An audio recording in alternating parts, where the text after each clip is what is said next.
Hey everybody, this is Sharon with Statuist by Sharon. It's good to see you. I'm glad that you've tuned in today. I hope you're having a great day. Hello to everyone who's been here before, and hello to everyone who's stopping by for the first time. Welcome.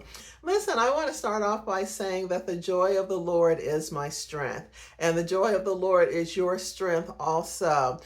Sometimes we go through situations where we're maybe not feeling our best, we don't feel on top of the world, maybe our circumstances are not what we want them to be, or someone said something that was absolutely crazy and maybe even vile towards us. Maybe there's something going on that, we just don't understand why life is lifing the way it is lifing.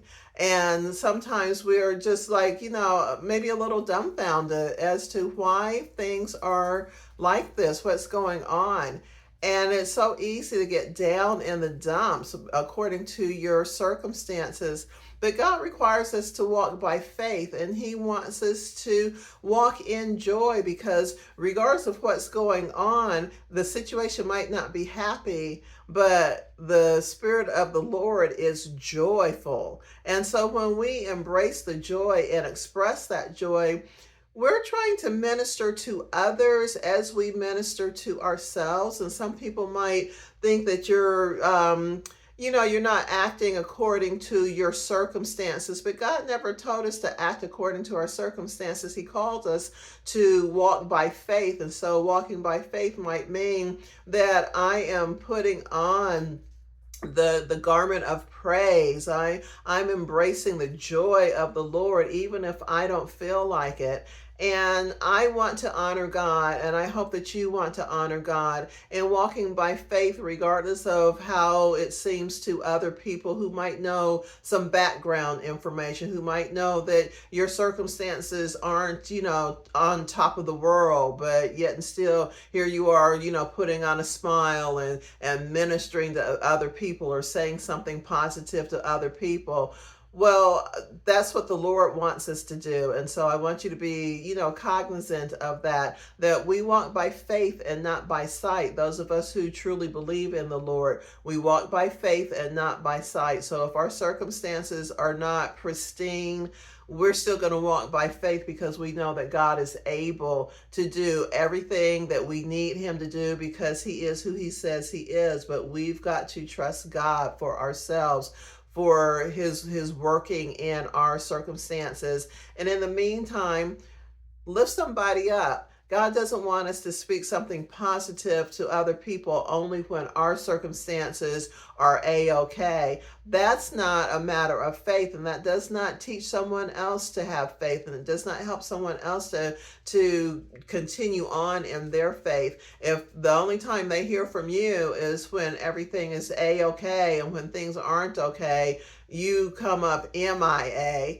Don't do that. When things are challenging to you, challenge yourself to, be uplifting and walking by faith, believing that God is taking care of you. And so you're going to speak a word of faith and encouragement to someone else, regardless of what some naysayer says that, oh, well, your situation isn't like this, or your situation isn't like that. So you're not being true to yourself. No, I'm being true to God. I'm doing what God has called me to do. When God says, when He gives us a directive, He wants us to do something. Now, maybe it's different for you. I know for me, I've never had God say, listen, this is what I want you to do. But wait, well, just hold on. Just wait until everything is perfectly aligned. You have everything set up the way you want. You have everything that you've ever asked for. And then when everything's just smooth, there's no ripples, there's no trouble, everything's just perfect, then that's when I want you to go out and do what I want you to do. Now, I've not had that experience. I've had God say, do this, do that, start your YouTube channel, reopen your store with your hats, start a blog, open a business doing scriptured wall art. They're just different ideas that God has given me. And all of them, I felt like, okay, yeah, but I'm not ready yet because things aren't aligned the way I want. And God is like, I didn't ask you to do it when everything's aligned. I said to do it now, and you trust me in the meantime. So I'm just saying all this because I know sometimes when people know that our some of our circumstances aren't just so, then it's easy for them to accuse us of being fake or phony, to use the literal words I didn't receive it, but that it came across to me not too long ago. And I'm not being fake or phony. I am doing the will of God. And so if anyone comes against you when you're doing the will of God, direct them to the Lord and then pray for them, because when they are hurling that accusation at you, they don't realize that really they're hurling the accusation at God. Because if you are trying to lift up the Lord and you're saying how wonderful He is, and they come against you and say that you're being fake, phony, you're lying, you're not telling the truth, you're not trying to you're not representing yourself, you're not trying to lift yourself up, you're lifting up the name of the Lord. So they're saying that what you're saying is a lie, because God is not all of that. God is not worthy to be praised. God is not worthy to be honored. And for that, they need to have God's mercy, because a lot of times people come against you without realizing the actual damage that they have done to themselves. And so I want us to be forgiving and to be loving and to keep it gracious. All right. We're going to extend God's grace to people who come against us, because sometimes people don't realize the measure that they have brought against themselves. We've talked about this before, where the Bible says, don't be worried about when people come against you, when they persecute you or mistreat you.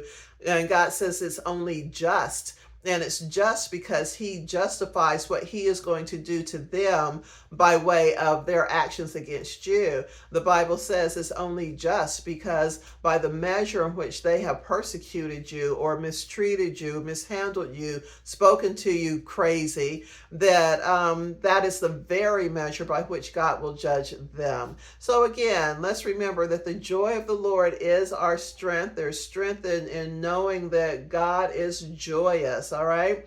So what I want to come on here real quick and talk about is things backfiring.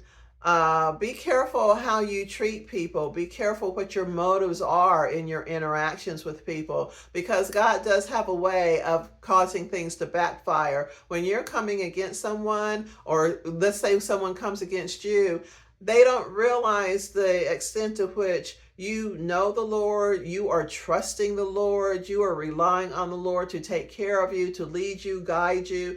And when you are trying to give God glory and someone comes in and interferes with what you're doing, they're interfering with the glory that you are giving to God. And you know, God does not play about His glory. He said He will not share His glory with another. And so when people are coming against you in all manner, just trust God to be your avenger. You don't have to fight people. You don't have to try to get them back. You don't have to try to retaliate and seek revenge. Trust God to avenge you. And I'm telling you, I've seen it happen so many times in my own life. He will do exactly that. Now, scriptural reference I want to give you is in the book of Esther. If you have not read the book of Esther, please read it. It's a short read. It doesn't take a lot of time. And it's a very interesting read. And I like the dynamics between Esther's cousin, and his name was Mordecai, and then the king's like his lead assistant. He was kind of like the king made him prime minister. His name was Haman. And Haman was very arrogant and very conceited, very cocky, if I can use that word. He, was very caught up in the position that the king had placed him in, and he wanted everyone to bow before him when he walked along the road and just give him great homage, even though he was a person of not great character, but he just had this title, this position that the king, placed him in. And Esther's cousin Mordecai refused to bow to him, because he said, the only one I'm bowing to is God, who I serve. I'm not bowing to some mere man. And so Haman's ego was bruised. He was, very upset and grew to absolutely despise Mordecai because Mordecai did not place himself under Haman's feet. Mordecai was not arrogant, he wasn't rude, but he stood firm in who he was as a result of whose he was. And he was not going to bow down to Haman. And so Haman devised this plan where he tried to trip up Mordecai, and that backfired. So then he thought, well, I'm going to present a plan to the king where it won't be like I'm singling out Mordecai. I'll just present a plan to the king where we just kill all the Jews, and then I won't have to worry about Mordecai or any of his fellow, Jews. And so when the king listened to Haman's plan and agreed to it, then Haman figured, okay, now I got this going. Well, meanwhile, Mordecai, as Queen Esther's cousin, had gotten word to her about this, this plan that Haman is planning on, taking out the Jews. And he told Esther, you need to talk to the king about this. And so one thing leads to another, and Esther invites the king and Haman to dinner. And they come to dinner one night, and then, Haman's really bragging about how it was just him and the king, and they were having dinner with Queen Esther, and he's bragging and boasting about it. But he's still sore, about Mordecai, because Mordecai is not paying him, this reverence that he feels like he deserves, not because of anything he has earned, but because the king placed him in a position. Sometimes people get placed in positions where they don't have the character to maintain that position. They don't have the character to really learn how to do carry out the responsibilities of that position. They just want the notoriety of the position. And that's kind of how it was with Haman. Well, Queen Esther asked them to come back to dinner the next night as well. And that was when she decided she was going to make her request to let the king know that she too is Jewish. And this plan that Haman had, had convinced the king to agree to, it was going to wipe her out as well. And the king really loved Esther, but he didn't know that she was Jewish. And so the next night when they came to dinner, and Esther, shared with the king what happened. Listen, this plan that Haman came up with that you agreed to, it's going to wipe out me and my people because I'm Jewish, and it's going to take me out. And, is there a way for you to intercede? Well, back then, when the king agreed to something, he signed it with his signet ring. He could not undo it. Once it was sealed, it was sealed. And so he went out of her palace, maybe, I don't know, to collect his thoughts and try to figure out, well, what can I do about this? Because I can't undo this edict that I sent out that all the Jews are supposed to be destroyed, on a particular date. Well, meanwhile, while the king is outside in the courtyard, Haman is about to have a fit because he didn't realize that the queen was Jewish. And now Haman is trying to figure out, well, how's he going to protect himself and how's he going to get out of this? Because he was trying to take out Mordecai by taking out all the Jews. But now, see, the plan has backfired. Well, meanwhile, leading up to this, Haman hated Mordecai so much that his family convinced him to build a gallows, so high that you can see it from anywhere around town. And then at the opportune time, hang Mordecai from it, just so everybody can see who you are, how powerful you are. And then you can have your vengeance on Mordecai. Well, that night when Esther told the king what was going on, when the king went out to the courtyard, Haman called himself begging Queen Esther to please help him, forgive him for, putting forth this plan. And I don't know, I don't think he was sincere. I think he was just trying to protect himself. Again, he didn't know that the queen was Jewish, and this plan of his was going to get her wrapped up in it too. Well, as he's begging her to, have forgiveness and have mercy on him, right at that moment, the king walks back into the palace and sees Haman kind of laying across the bed, begging, for his life. But what the king saw, to him, it looked like Haman was trying to attack the queen, and the king was furious because, in that instant, he's already feeling some kind of way because he's trying to figure out, how am I going to help the queen and her people, because I didn't know that this involved her. And then he walks back into the palace and sees Haman begging for his life. But to the king, it looked like Haman was trying to attack the queen behind behind the king's back.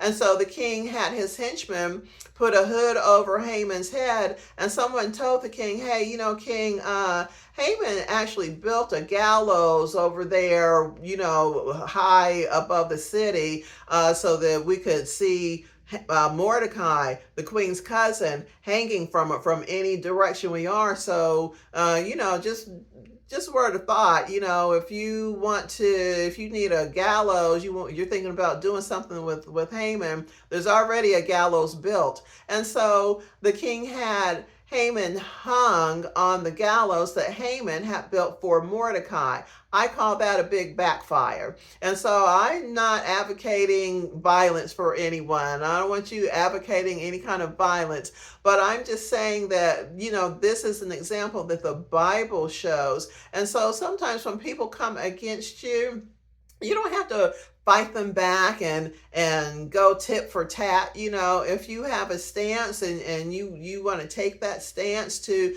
just say, listen, the way you're saying this is wrong, then go on and do that, because you're not just, a piece of rubble under somebody's feet. But when they are determined that they're not going to listen to you, they're not going to listen to reason, they just want to keep going forward with their accusations. Accusations don't come from God's people. We know that accusations come from the enemy. And sometimes you just have to leave it, and let God put his seal over what happened, and you continue to move forward, because when God seals it, he will seal it shut. And when God seals something shut, that means he'll take it from there. So when someone comes against you, when they're trying to turn everybody you can think of against you, when they're slandering and smearing your name and character and reputation, just keep moving forward, trusting God to take care of it, because what the enemy intended for evil, God will make it for your good.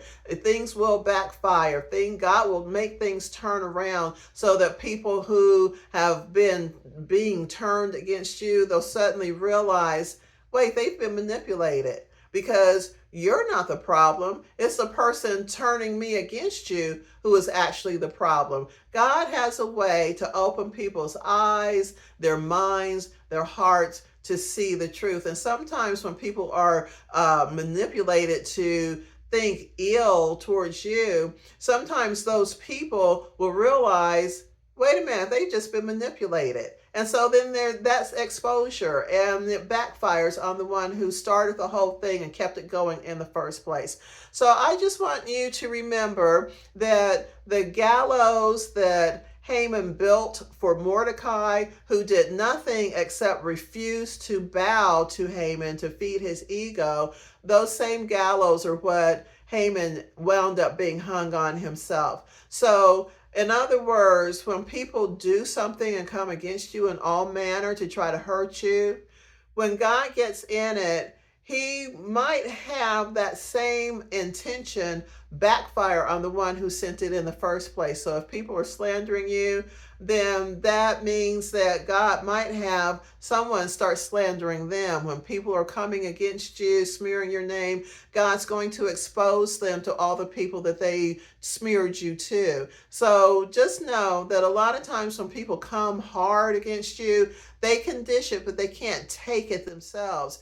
And God will respond, and he will take care of you and protect you, but you've got to have enough trust in God to keep moving forward, all right? So don't be afraid of the Hamans that come in your life, and if you're continuing to move forward in God They'll come against you in one way or another, but don't be afraid of the Hamans. Just know that God, the king, will take care of them, just like the king in the book of Esther took care of Haman by hanging him from the very gallows he had built for someone else. All right. So I just want y'all to be encouraged and not let yourself get down, and just talk to the Lord. Thank him for his peace. Thank him for his presence. And just keep your mind stayed on Jesus, regardless of what someone else says, how they like it or how they don't. All right. I love y'all. I will talk to you soon in the next video. Until then, remember that Jesus is Lord and the joy of the Lord is your strength. This is Sharon with Statues by Sharon. I'll talk to you all again soon. Love you. Bye-bye.